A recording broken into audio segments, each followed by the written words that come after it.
Finding balance between personal and professional life is crucial for anyone who owns a business. But for real estate agents, entrepreneurs, it can be a little challenging since you are having to accommodate your client's schedule as well.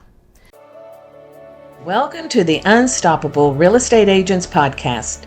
I'm your host and real estate productivity expert, Kim Hughes.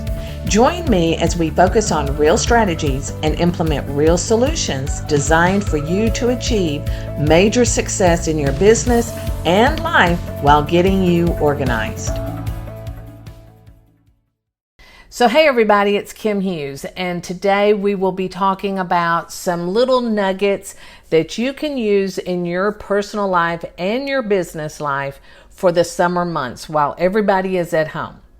So when I first moved to my little town of Mineola, I literally knew no one, not one person.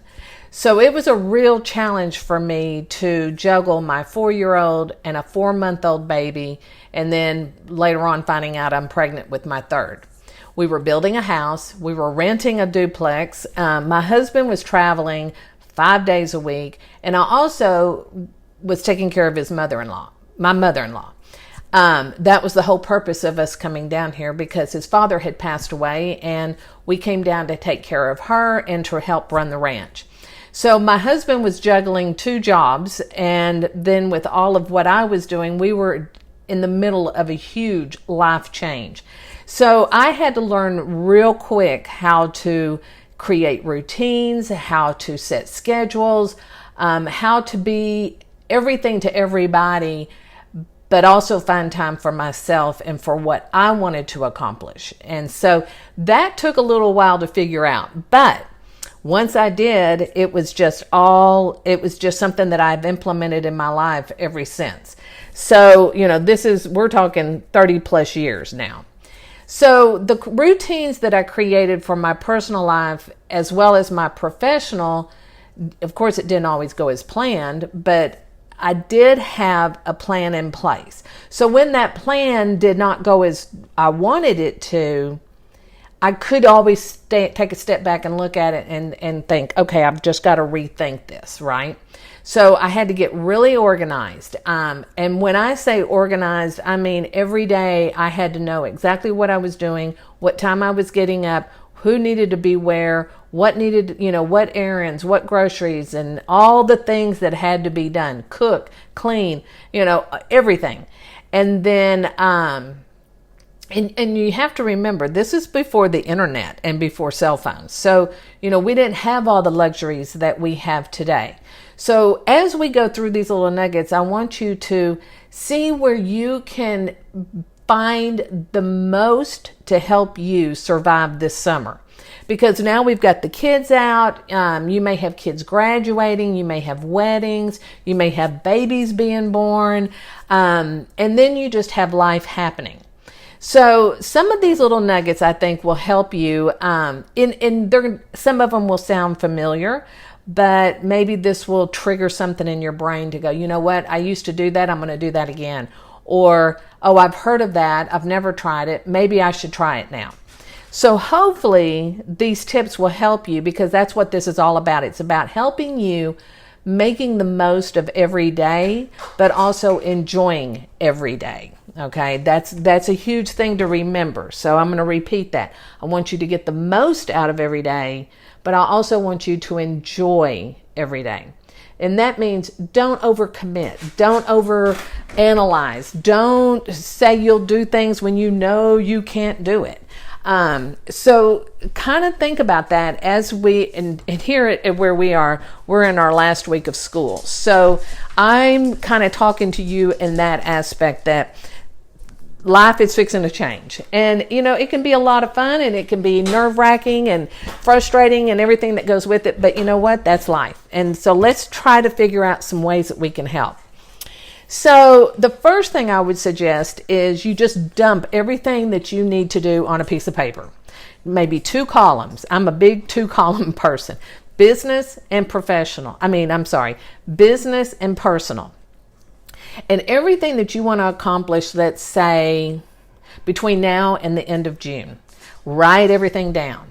And then write down everything for July. If you can make it to July, you may have things that are going on in July that you can go ahead and pencil in and do all that. And I do recommend you doing this with a pencil, not a pen, because you can always erase it, move things around. Then on the next column, write down all the things in your personal life that you need to make sure gets handled. Now, this is where you, the kids, the spouse, the family, the dog, the cat, and everything. So some of the things that I've learned is I wanted my kids to be busy.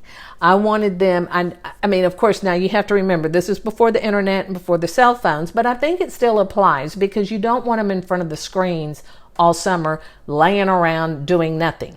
So some of the things, and this is age appropriate, is make sure they have a chore list every day. That's really important to teach them life skills at whatever age that may be. Taking out the trash, feeding the dog, doing the laundry, unloading the dishwasher. Whatever that may be, make sure that you give them some type of chore so that they can feel like they are part of this.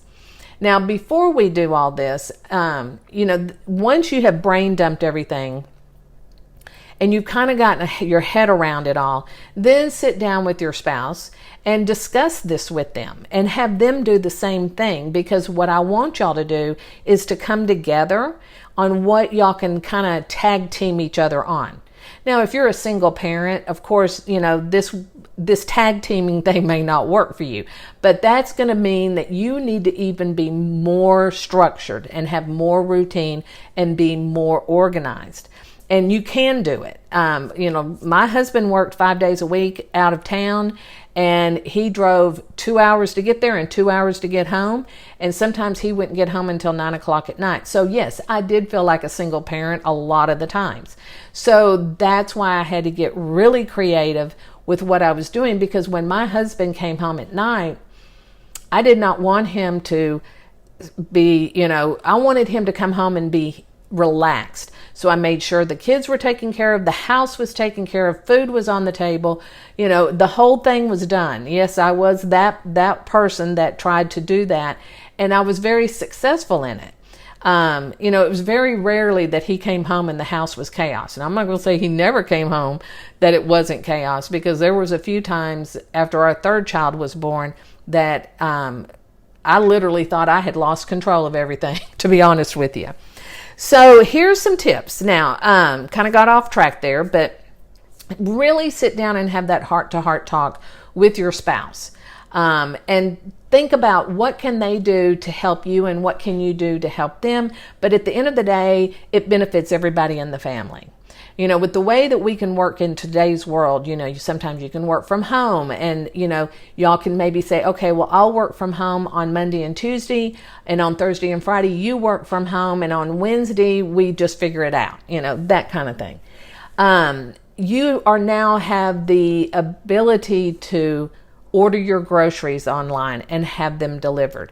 If you don't have them delivered, at least order them online. Like where we live, we don't have that luxury of the delivery, but I can order them online, go and pick them up and bring them back. So that right there will save time each week for you to do that. But you also have to know what you're going to buy. You have to meal plan every day. Now that the kids are home, they're going to need snacks, and they're going to need breakfast and lunch and dinner.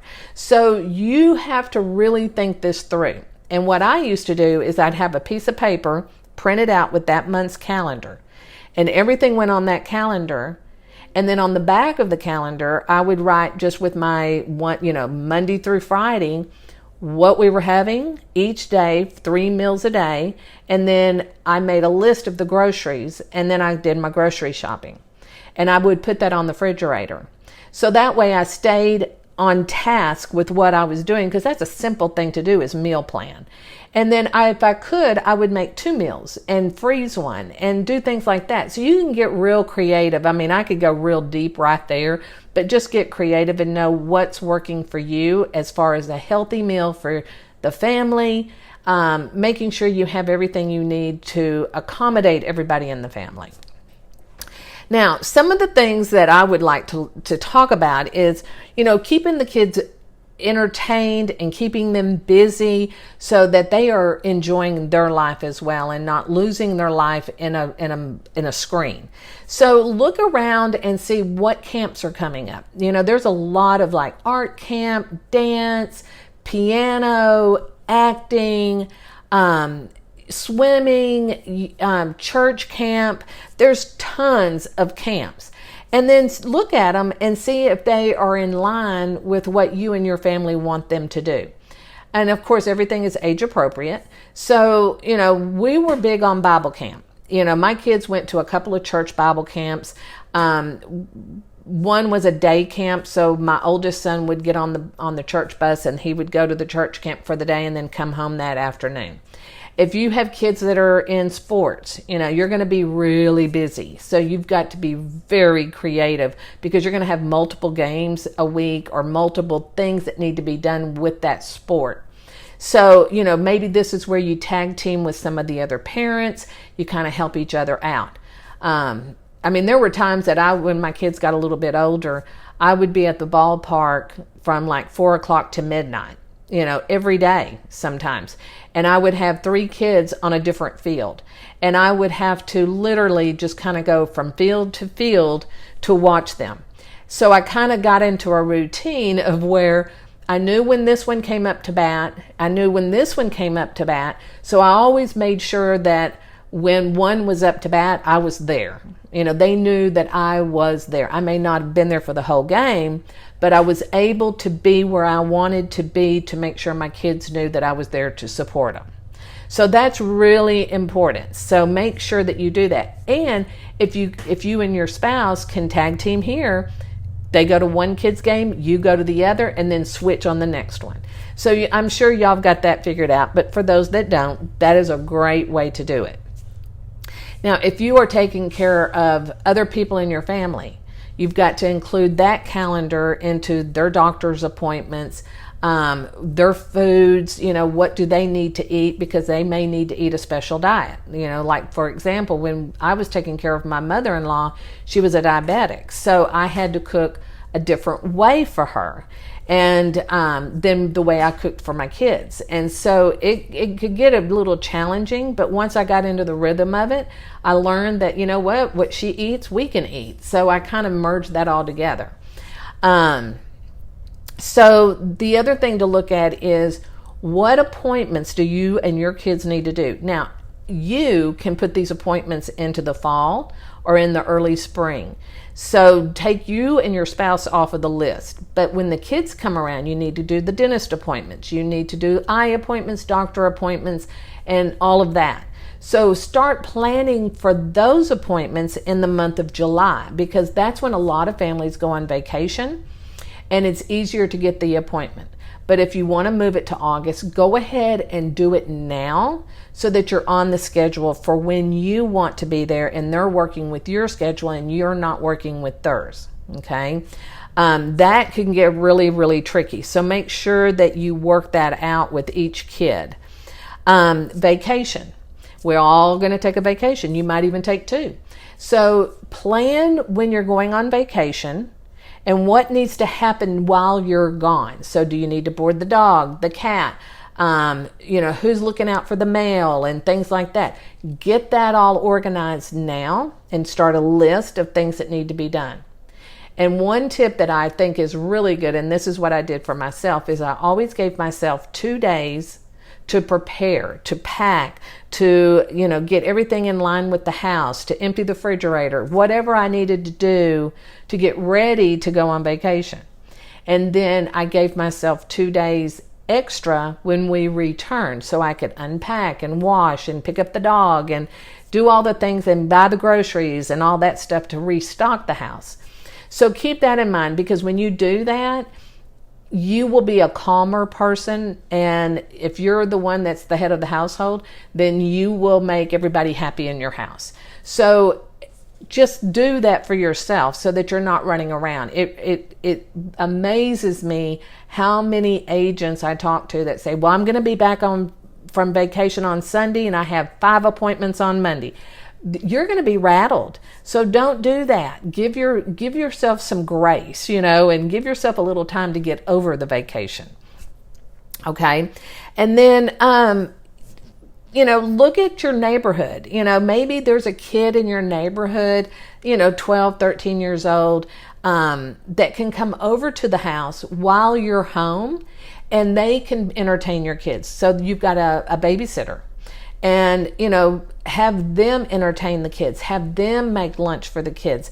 That way you can go into another part of your house and you can make your phone calls, you can plan out things, you can do your research, you can do all the things that you need to do from home, or that you can do from home, without the distraction of the kids coming in every 5 minutes wanting something.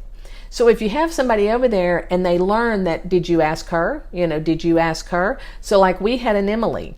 Emily would come over during the summer a couple of days a week for about 3 or 4 hours a day, and it was just great. I would lock myself in the room, do my work, and then if I needed to run errands, I ran out, and I'd live in a small town, so I wasn't too far away.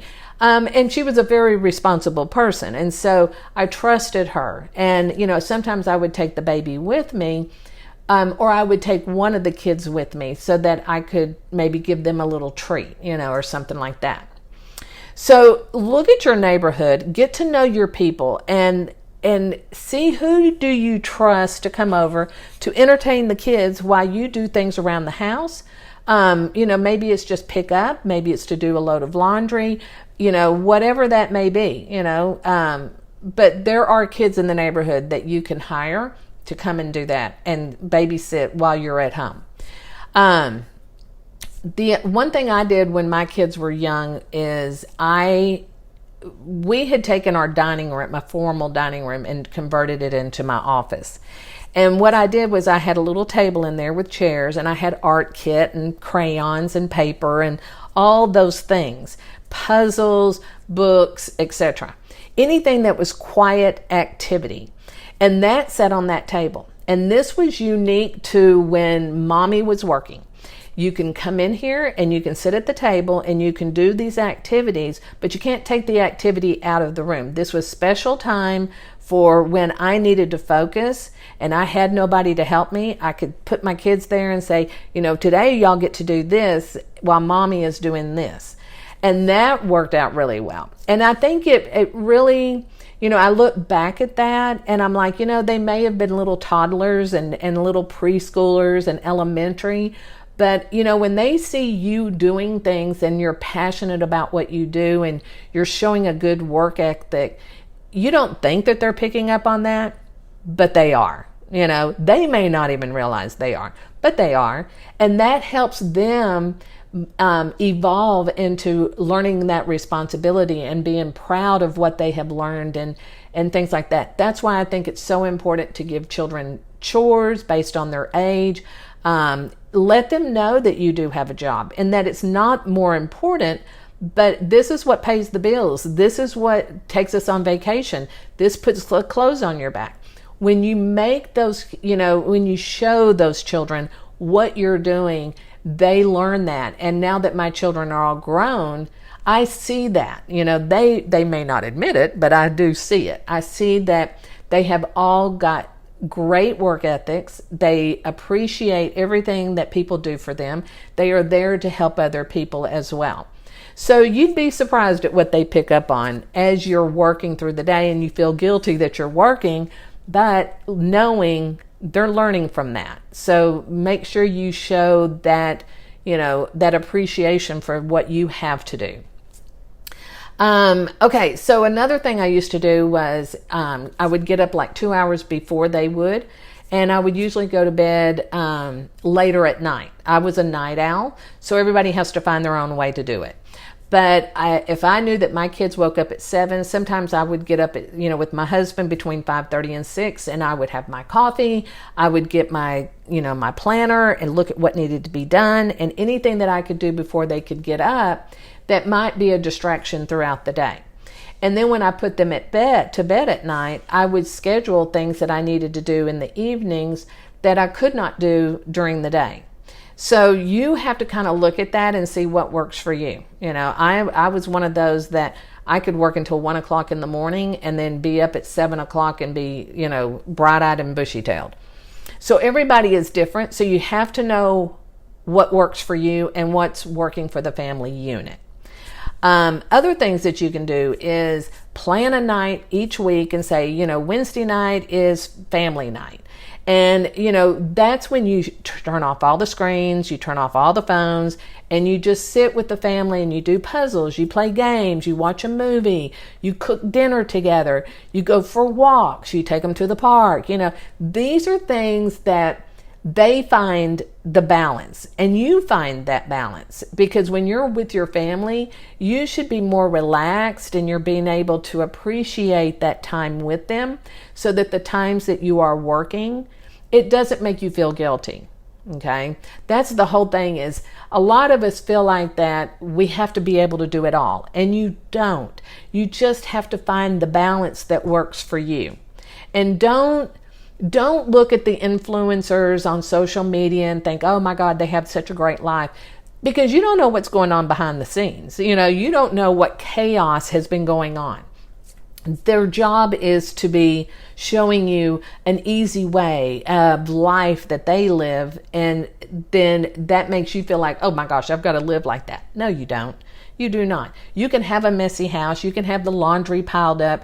It doesn't matter, but I'm the one that's going to tell you, get a system in place, and then you can have all of that, but in your own way. Okay. I hope that came across the right way. I don't want to put down any influencers, because I have friends that are, but they portray a certain lifestyle, and behind the scenes, it's not just so much that perfect. Okay. So don't beat yourself up on it, and maybe even just stay off of social media for a while, except for your work, when you're posting for stuff for your own social media. And then, when you are looking at your summer, look at how much do you want to work? Do you want to work 5 days a week? Do you want to work a couple of days a week? Do you want to work every other day? So when you are setting up your own schedule, people will learn to adapt to it. So if you say, I will show homes on Tuesdays and Thursdays from 9 to 7. And then those days, maybe that's when your husband or your spouse can help you with the kids. Maybe that's when you have a half a day with them. A half a day with the husband and then a babysitter. So it's whatever you can work, to make it work for you. And then, because they may say, well, if you take Tuesday and Thursday, I'll take Monday and Wednesday. And then everybody is balanced and there's no resentment. Because what I hear a lot of times is, well, I have to do it all while he's at work. Well, he is working. He's bringing home that paycheck, or she is bringing home that paycheck, whatever that may be. But if you balance each other and complement each other in what you're trying to accomplish with the family unit, it all comes together. Okay. But keep in mind that, you can hire people to come clean your house, and you can hire people to come mow your yard.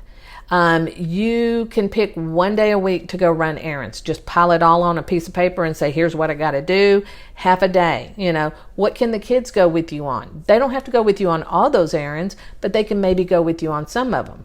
Or maybe you take one of the kids with you and that's a date with them.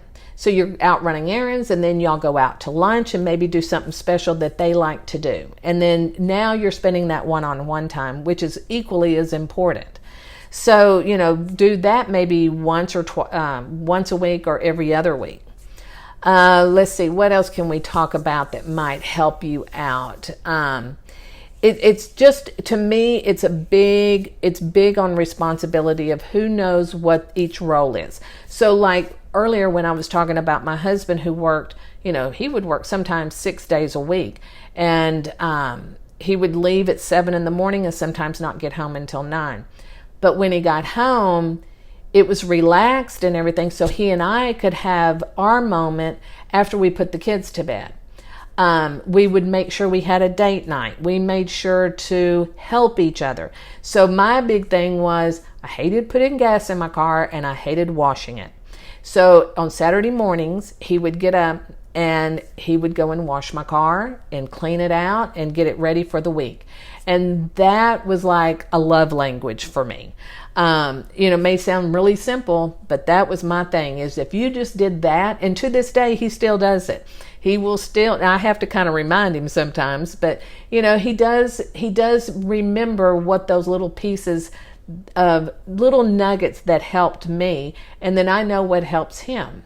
Okay. So, when you have, at the time we had over 300 acres, and that was a lot of work, and you had to we maintained like 3 acres around our house.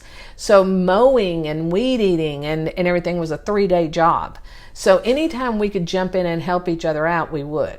So just remember that, like if my kids were down for a nap, I may go outside and mow around the house, or do something that I knew that would help him if I had the time to do it. And he did it for me as well. Let's talk about delegation. So delegating can be huge for you. Could be starting off with, what age group are your kids? Are they teenagers? Are they, preteen? What can they do to help you? These kids today, they're pretty smart with that technology. So look at what they are enjoying doing and ask them to help you. You might be surprised at what they can do for you. Just look at what you can delegate. So again, I've already talked about, if you could send that mowing and the house cleaning out, that would just be right there a time saver. But you have to have the budget. If you don't have the budget, then you have to work it out. But if you have the budget, it's worth it. You may not be able to go to Starbucks every day to pay for the housekeeper, but that's okay. The housekeeper is going to be more important. When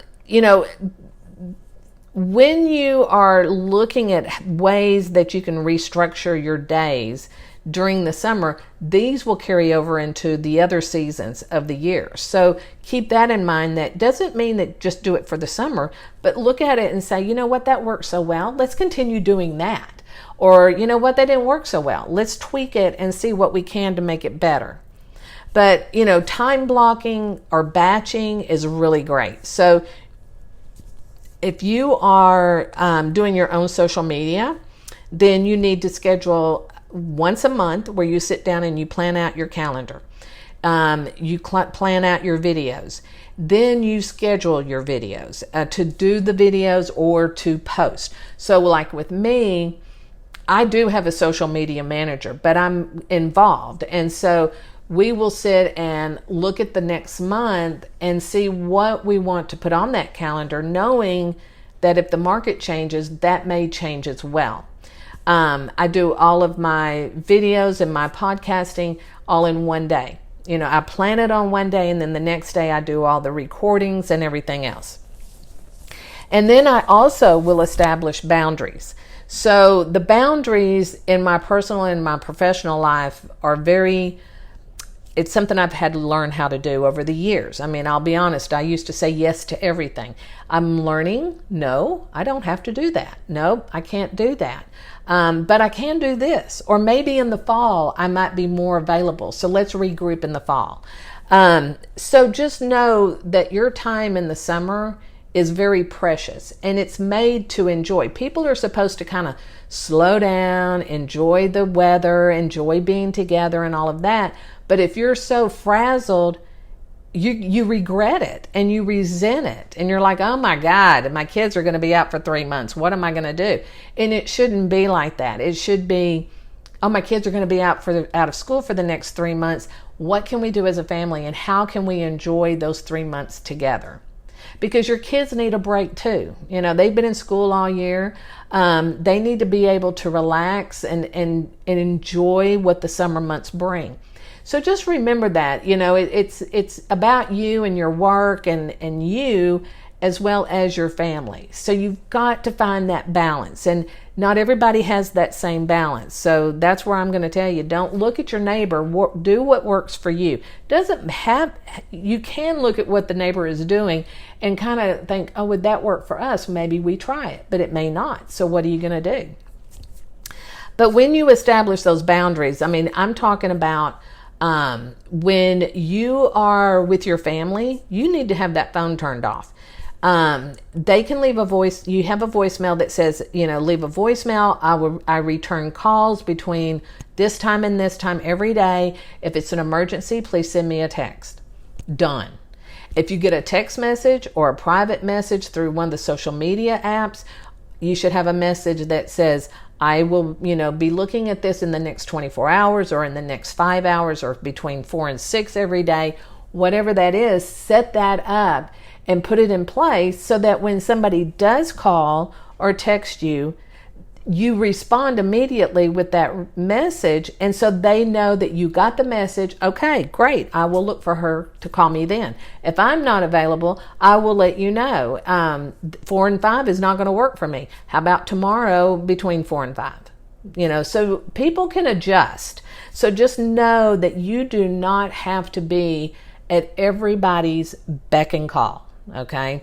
If you set up your schedule, it might take a little minute to get everybody used to it, but once they do, it's like clockwork, and they will respect you for it as well. But you have to have that communication. So making sure that when you communicate, you're communicating correctly with everybody. Okay.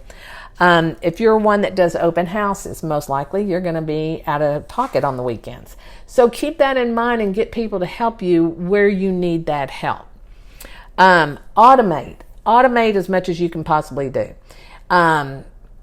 Utilize a planner. I'm the type of girl that I'm a paper girl. So I have a paper planner, and then I have my digital calendar. So everything goes on my planner, then it goes on my digital calendar, and then I set up reminders. So if I'm getting my hair cut at 2:00 on Wednesday, it's on both calendars, but I'm also going to get a reminder that morning that I have an appointment at 2:00 to get my hair cut. Okay. So make sure that when you're planning every Sunday for the week, you set this all up, but the first thing you do, in the morning is you look at what your calendar's telling you that's going on, and where, if you have to make adjustments, make those adjustments. Okay. Now, I'm going to say this, and I hope that you will take my advice, is when you get up the first thing in the morning, you do not need to jump on that phone. Okay. You need to get up, get you some water, get awake, make you a cup of coffee, a cup of tea, sit down, and then you can look at your calendar. But don't jump up and grab that phone and look and see what messages and what emails you've missed since you've been asleep, because those can wait at least 1 hour. Okay. This is in the morning is when you get yourself ready for the day. Learn how to outsource. So you can hire people to do all kinds of things for you in your business. So I will give you some examples. So with our clients, we always kind of talk to them about, where do you need the most help? And then they will share that with us, and then we will come back and say, well, this is something that we can do for you. So here's how we would do that. And then you would be involved in that conversation of what's going to work for you and what doesn't. Because we know that all of our clients may have the same goal. It's just how do we achieve that goal is going to be different for every single person. So in our business, that's what we do. We look for ways that we can take the stress off of you, not, in your business life, but if we see that we can help you with some things that you're struggling with in your personal life and you want us to help you, we can. But, we offer such a variety of services that we have agents that will just want 5 hours a month. We have others that want 10 hours a week. So everybody is different. So, keep that in mind, that if you need that additional help, that, there's resources out there for you. Don't feel like you have to do it all by yourself. we want you to enjoy not just your summer, but all seasons. So kind of think about, okay, well, if I have a new listing, I have to input it into the MLS and then I have to do A, B, and C. And that's going to take me 5 hours. No, not if you let us do it. And then you have that extra 5 hours to go focus on something else, right? So that's where we come in to help. We not only help you create systems and processes and everything, but we help take that stress off of you in your daily life and make your life easier so that you can open it up to do things that you're more excited about. And then, think about ways that you can take the kids with you. So like if you need to go put a sign in a yard, take the kids. Make it an adventure, turn it into a fun thing to do, and then take them for a treat. They don't always have to get a reward, but it's always fun to, okay, well, after we do A, B, and C with mommy or daddy, then we're going to go to Dairy Queen and get an ice cream cone, or we're going to go to the park, or we're going to go to the swim club and go swimming. Do something that they feel that they are involved and rewarded for the time, because who wants to hang out with mom and dad when they're out working and they have to sit in the car and get in and out and all that stuff. So make it a fun thing, and when it's fun for them, it's going to be fun for you because they're not yelling and screaming at each other. So in closing, I just think that surviving the summer can be daunting, I guess, or it can be a lot of fun. So it's just how you look at your months that are coming up and your mindset of how you're going to approach it. So know that, you can have the help that you need. You just have to look at what that help is. If ordering your groceries online and having somebody deliver them to your house, if that is going to get you excited, then you go do that. Okay. If you're the person that says, no, I want the people that come and mow my yard and I want that housekeeper and I want all of that, then go get it. Go find that person and bring them in and let them know what your expectations are to see if it's a good fit. So, those are my tips for how to get through the summer. We always enjoyed the summers because we were organized. But I also had 3 little boys that were very involved in sports, and as they grew up, it just kind of was a part of our life. And, we always knew, 365 days out of the year, we were involved in sports. And sometimes it got a little crazy, but we always made it fun. I sometimes was taking work with me at a ballpark, and I would sit there and do work while I was watching my kids play. You just got to find the balance and not be afraid to ask for help and not be afraid to say no. So think of those things. And, if you have any tips that you would like to offer for summer and helping other parents, survive it, then let me know. I will be more than happy to share it. And then, other than that, I hope your summer is wonderful and fabulous. And we will see you next week for another podcast. And, I really do appreciate y'all joining me. This podcast is turning out to be more than what we really thought. So if you would like to subscribe, we would appreciate it. If you would like to leave us a review, we would love it.